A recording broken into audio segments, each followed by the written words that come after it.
Well, greetings, church family. Today's daily Bible reading had us in Ezekiel chapters 21 and 22. In chapter 21, verses 1 through 17, we see the sword of Yahweh sharpened, the clear proclamation of God's judgment against his people, using the imagery of a sword sharpened, polished, ready for battle, gleaming, ready to be wielded. The sword of Yahweh in this particular case is, of course, Babylon, which God had sovereignly prepared as an especially effective instrument or tool of his judgment.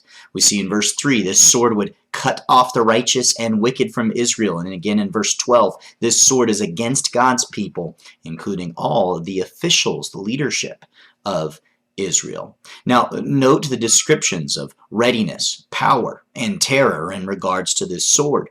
3 times we see God speak of his sword being drawn from its sheath, verses 3, 4, and 5.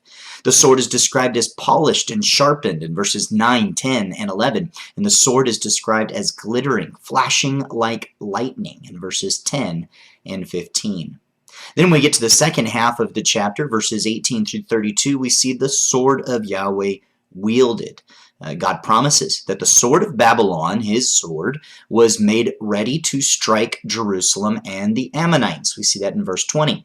Now, Yahweh states clearly that because of his people's wickedness and rebellion, he would cause the casting of lots and other forms of divination by Nebuchadnezzar in Babylon to fall upon Jerusalem. God's sword, Babylon in this case, would strike them, even their capital city. And verse 26 shows how far Israel had fallen because of their sin and the resulting judgment from God.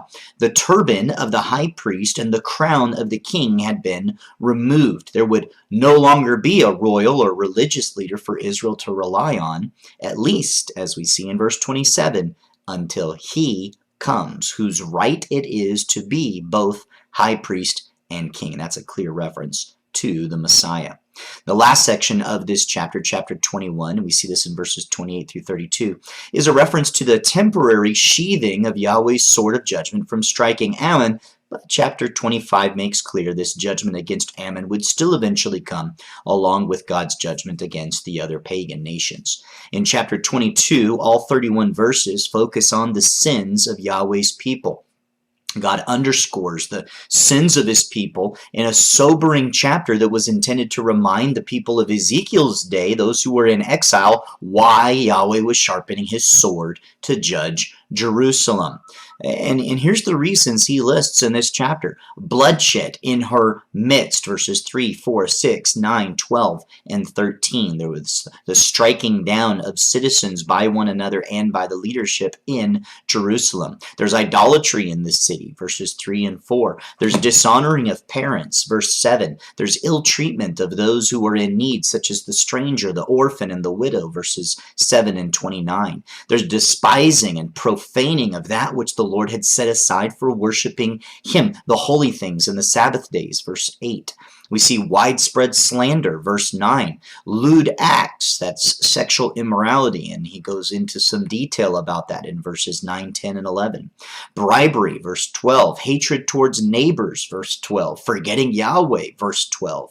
Dishonest financial gain, including robbery, verses 13 and 29. Widespread impurity, given by the image of the dross of silver, verses 17 through 22, and wicked leadership, including false teaching in verses 25 through 28. In fact, verse 30 is one of the most disheartening verses to read in the entire chapter. I searched for a man, God says, among them who would build up the wall and stand in the gap before me for the land so that I would not destroy it, but I found no one. Of course, this excludes prophets like Ezekiel and Jeremiah, who obviously did stand in the gap before Yahweh for the land.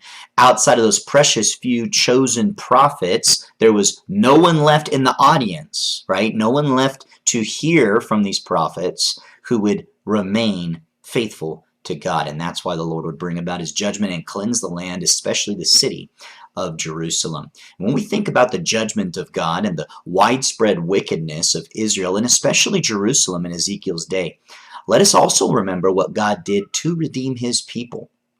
As we read about in chapter 21, verse 27, there would be ruin, but there would also come about the one whose right it is to wear the priestly turban and the crown, and that's none other than Jesus of Nazareth. Now, sadly, as he came, he was rejected by his people, by Israel, and that's why ruin remains in that country to this very day among those peoples. That's why there is still no high priest or king for them, because they've rejected the high priest and king, Jesus Christ of Nazareth. The warning is, let us not do the same. We see in Psalm 2, why are the nations in an uproar, and the peoples devising a vain thing? The kings of the earth take their stand, and the rulers take counsel together against Yahweh and against his anointed. Well, when this was written, perhaps it was not known that this would include the kings of Israel, the leadership of God's own people, who would take counsel against the Lord and his anointed. And they're saying, let us tear their fetters apart, cast away their cords from us. Well, he who sits in the heavens laughs. The Lord scoffs at them, and then he will speak to them in his anger and terrify them in his fury, saying, but as for me, I have installed my king upon Zion, my holy mountain. I will surely tell of the decree of Yahweh. He said to me, you are my son. Today I have begotten you.